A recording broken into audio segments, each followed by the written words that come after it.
I have a bit of a cold, which means that my voice is probably gonna sound a bit different. Yay! Well, buddy, I can't say no to that. Bad Creepypasta is a show on the internet where three guys, namely Jacob, Toby, and Matt, get together and read, well, bad creepypastas, and in turn, ridicule the heck out of them. These three gentlemen all work together to provide, and I say this with no doubt in my mind, one of the funniest shows on YouTube you'll ever see. The wit, the timing, the jokes, everything just works. If you haven't checked out the Michael Awar YouTube channel yet, you have to. You will not be disappointed. Now, because Jacob, the host of the show, asked so nicely, I'm gonna be making a quick little list of my personal favorite episodes to give you guys something to watch before my 100,000 subscriber special. It's gonna be a big one, and I'll have to read a lot of stories in order to make it. So for now, here are the top 10 bad creepypasta episodes. It was surprisingly hard to choose my favorites. Oh well, sit back and enjoy. Number 10. Rayman 4. Rayman 4 was the first episode of Season 3. Start with a bang, eh? Now, because I was a guest on this certain episode, I decided to place it at number 10 because, you know, I'm not full of myself. Despite this, Rayman 4 offers some incredibly hilarious jokes that will make it hard for you to breathe. It also has a fantastic freakout from Toby, the co-host and second banana of the show. Just listen to it. Ali, and then Raymond came out and threw some piss on you. You think you got this tournament bullshit? I don't understand why all these creepypasta writers think they're like J.R. Tolkien or something like that. And they think they can create a massive fucking universe like Lord of the Rings, like pray to it, fucking sleep Lord of the Rings and wake up. No! This is not Lord of the fucking Rings! We don't need all this fucking explanation about all this background shit that we're not going to give a fuck about. We just want to get to point A to B as fast as possible. I want to be scared somewhere in the middle, but no! None of that can ever happen. It's going to be A, fucking C, second Z, all the way fucking around backwards, and it's just shit! All shit! Continue! Fuck you! Right. Yeah, a truly terrible story, but a thoroughly excellent episode. Number 9. SuicideMouse.avi. The Bad Creepypasta Show is not afraid to tackle stories that many actually consider good. SuicideMouse.avi is no exception. But what I like about this is that they actually offer a different kind of perspective on the stories, with their sarcastic quips and witty commentary. It can actually make the listener see the stories in a different light. It can make them realize that perhaps the stories they were once frightened by weren't so bad after all, and in fact, poorly written. All you need is an open mind and a will to accept criticism against something you like. This episode was one of those episodes for me. For you see, at one point in time I actually found SuicideMouse.avi scary. I still think the video is pretty well made and creepy, but the story itself does nothing to me. I think this has something to do with Bad Creepypasta's reading of it. I mean, who can forget moments like these? The song on this cartoon was not a song at all. Just a constant banging on a piano for a minute and a half before going to white noise for the remainder of the film.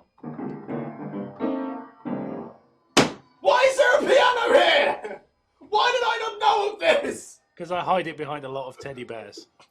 Alright, okay, let's wait, we're gonna break this. You say the same thing twice, you have a tense swap in the middle of comment, and that is the single stupidest fucking thing. I think I've had like an excuse, an apology, like Disney made this so it would make the children kill themselves. Also, 1930. Sorry, I just read a comment, Yeah. I just lost my shit just Alright, then. so since It's just great. Number 8. Petrol and the Real Chuck E. Cheese. For some reason, this episode is the most viewed episode of the series. Personally, I don't see why. You'd think stories like Jeff the Killer and Sonic That Exe would blow up, but I guess not. That does not mean that this episode isn't legendary though, as it delivers one of the best freakouts to date. What? A shout. shouts come in liquid form now, and replied with a louder, "We can't just kill that thing, it's a beast version of our mascot." Are you more? He's flipped a chair. There's too much important stuff on the table for us But to flip. Jacob, it's a beast version of the mascot! Oh, fuck it, I'm eating. It never fails to make me laugh. Combining two stories into one episode, Petrol and Chuck E. Cheese makes for a devastating combo of fun. The guys throw in jokes at every attempt they get, and pretty much every single one hits home. They make fun of the dialogue, the flawed logic, and the incredibly incoherent writing of these stories, and spare no expenses. All in all, a very enjoyable and memorable episode. Number 7. Squidwards Suicide. Now this episode was an eye-opener for me. As many of you know, I used to regard Squidwards Suicide as one of my favorite creepypastas. Ugh. After this episode, not so much. I realized that not only was it written incredibly poorly, had numerous tasteless descriptions, and was very thin plot-wise, it was just not a good story. At all. Now, did I go to their videos and tell them that they're terrible people who should close their channel? No. I embraced the criticism they gave the story, thought things through, and ultimately formed a new attitude towards the story. Which is great. The episode in question is also very entertaining the whole way through, as the guys brought with them an actual English teacher who went along with the ride and pointed out a lot of the sins the story committed. What more can I say? All in all, just awesome. Number 6. Thomas. Now this one is a classic. Thomas was an obscure story that the show decided to tackle. Not many people had heard of the story before they ripped it to shreds. And what they found? Well, let's just say that it was not very good. And that's barely scratching the surface. The story itself is filled with a lot of unintentional comedy due to numerous spelling mistakes, overly fancy descriptions, and quite dumb moments. The guys jump on every opportunity to make fun of the story, and bullseyes are hit, especially with a running gag regarding the name of one of the characters in the story. Valerie Hudson. Valerie Hudson. Is that how she introduces herself? She's Valerie a fucking Valerie spy. Hudson. Valerie Hudson. Valerie Hudson. This episode is 30 minutes long, and those 30 minutes are filled with nothing but greatness. One of the best 30 minutes that Bad Creepypasta has to offer. Number 5. I Hate You.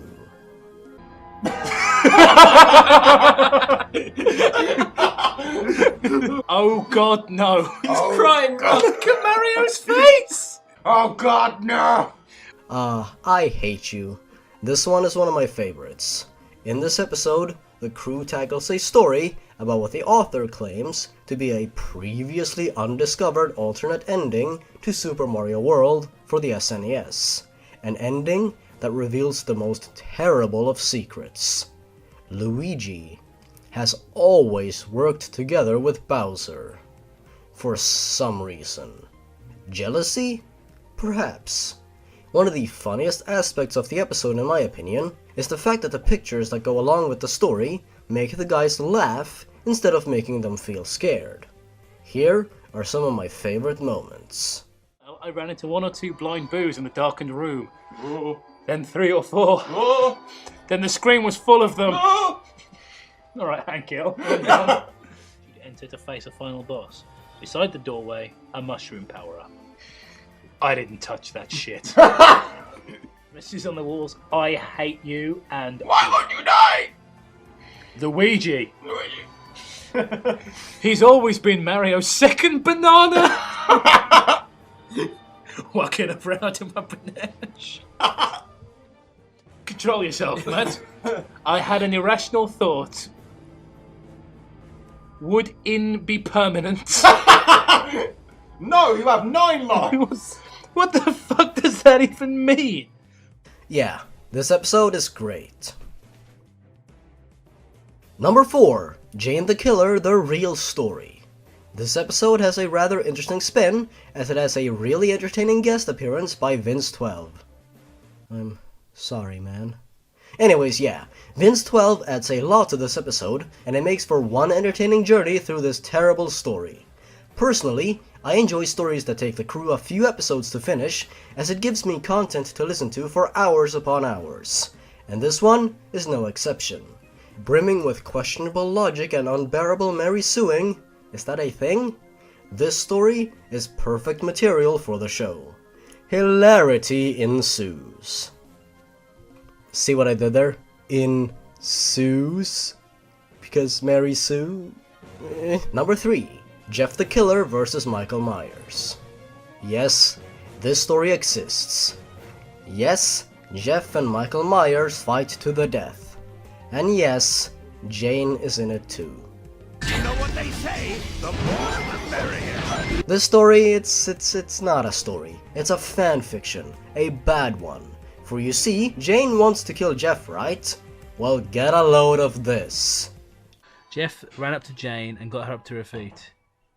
Yeah, Janie. Jeff began. It's over.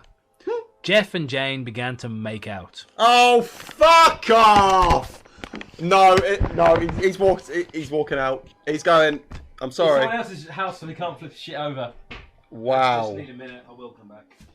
Why? Just stop. Stop it. Please stop. The first time I listened to this episode, and that point came up, I dropped everything and facepalmed so hard my jaw was dislocated. Okay, my reaction was not that severe, but it was pretty damn close. Why would you write a story like this? Why, I don't even know. But hey, something good came out of it though. This episode. Because this episode is, no doubt, one of Bad Creepypasta's finest. About 5 miles away, an armoured truck was roaming the cold, wet streets. I don't think roaming's the right word. This truck... Rolling down the streets, smoking endo, sipping on gin and juice. Lay back. What is my money and my money and my man? Myers entered Jeff's home. He surveyed each room with high accuracy until he found What the does kitchen. that? He got 100% hit ratio. He surveyed each room with 100% accuracy. What does that? I've just realised they've confused Mike Myers with RoboCop. Yeah, she's went to search Death Killer, but what she did, she just went back to the original crime and just sat over there. Meanwhile, on the cold streets, Michael was consuming the pavements. Oh no! Get the energy back! Was that like some of the cut out from the movies where he started ripping up like, if I eat stone, I can become it. Number 2. Sonic the Exe / Round 2. It's just literally him going, I love Sonic. I love Sonic so much. We all do, Jacob. We all do.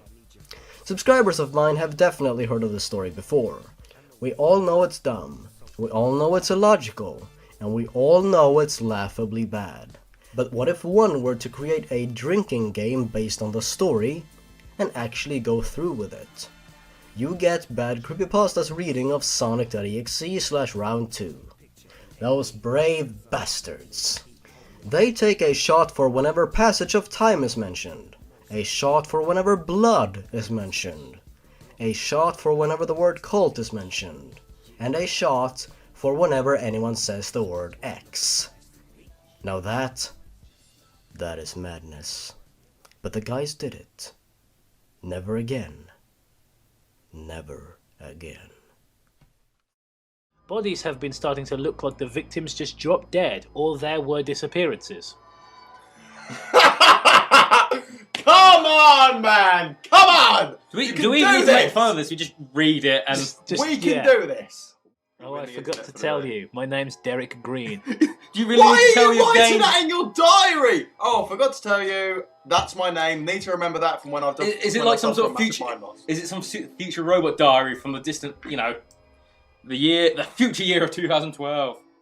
Another murder. Jesus. Oh God, not Jesus! They got him again! Why? Why does bad things keep happening to him? He just wants to be nice to people and you nail him to a stick. ... Wait a minute, ... What if this ex weirdo is the killer?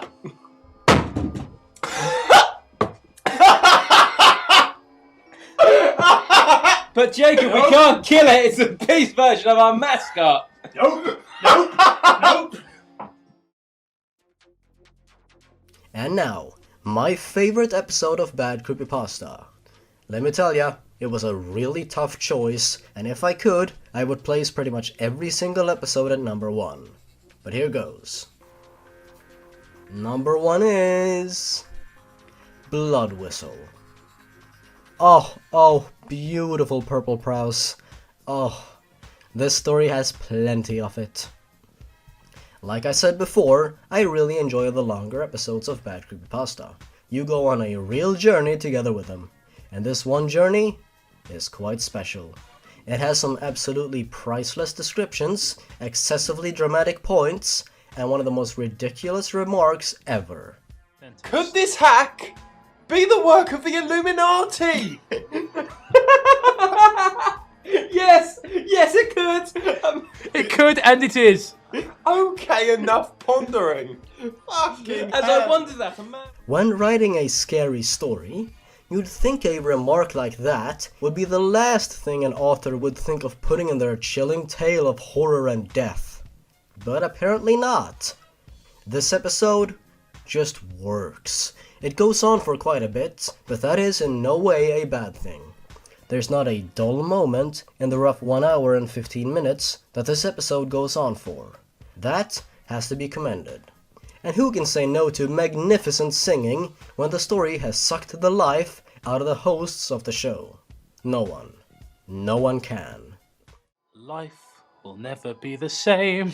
Mom and Dad, I love you. Michael and Kelsey, you guys were good. Listen, Mom and Dad, they have a lot of valuable lessons to teach you. Oh yeah. Lessons that I like, but now can we never apply again? Sing it. Now for what your 75,000 followers read this post. The rest of the game. Hell itself is what the game brought me to, I suppose. That this was... So yeah, Blood Whistle. Probably my favorite episode of the show. So far. I can listen to it over and over and over and over and over again. That's pretty much all I have to say for now. Jacob, I hope you enjoyed this little video, and I hope you others watching this video enjoyed it too. Stay awesome, Bad Creepypasta. Keep making more episodes, and keep making people all around the world laugh. The future is looking pretty damn bright. And hopefully, the journey we're all a part of will go on for a long, long, long time. Thanks for watching, everyone. We're so close to 100,000. Stay tuned for the special. And thank you for everything. Stay awesome, everyone. Goodbye.